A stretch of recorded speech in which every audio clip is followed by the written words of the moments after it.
Wala akong talent, wala akong skill. Paano ako mag-uumpisa ng negosyo? And then eventually magugulat ka, napapalaki na nila ng papalaki unti-unti yung negosyo. Ano yung mga kailangan kong gawin para makapag-umpisa na ako ng negosyo?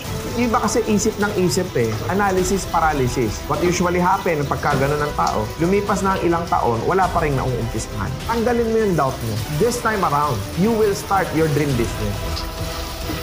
Kung mag-i-start po kayo ng negosyo, ano yung kapabilidad mo? Ano yung skill set mo na po pwede mong i-capitalize or i-monetize? For example, magaling ka magluto, pwede ka magtinda ng kainan. Mahilig kang maggupit, pwede ka magtayo ng service business. Sir, wala akong talent, wala akong skill. Paano ako mag-uumpisa ng negosyo? Find something that is so interesting na gusto mong gawing negosyo. Ano yung product na kabisado mo na po pwede mong bilhin at po pwede mong buy and sell business or trade business?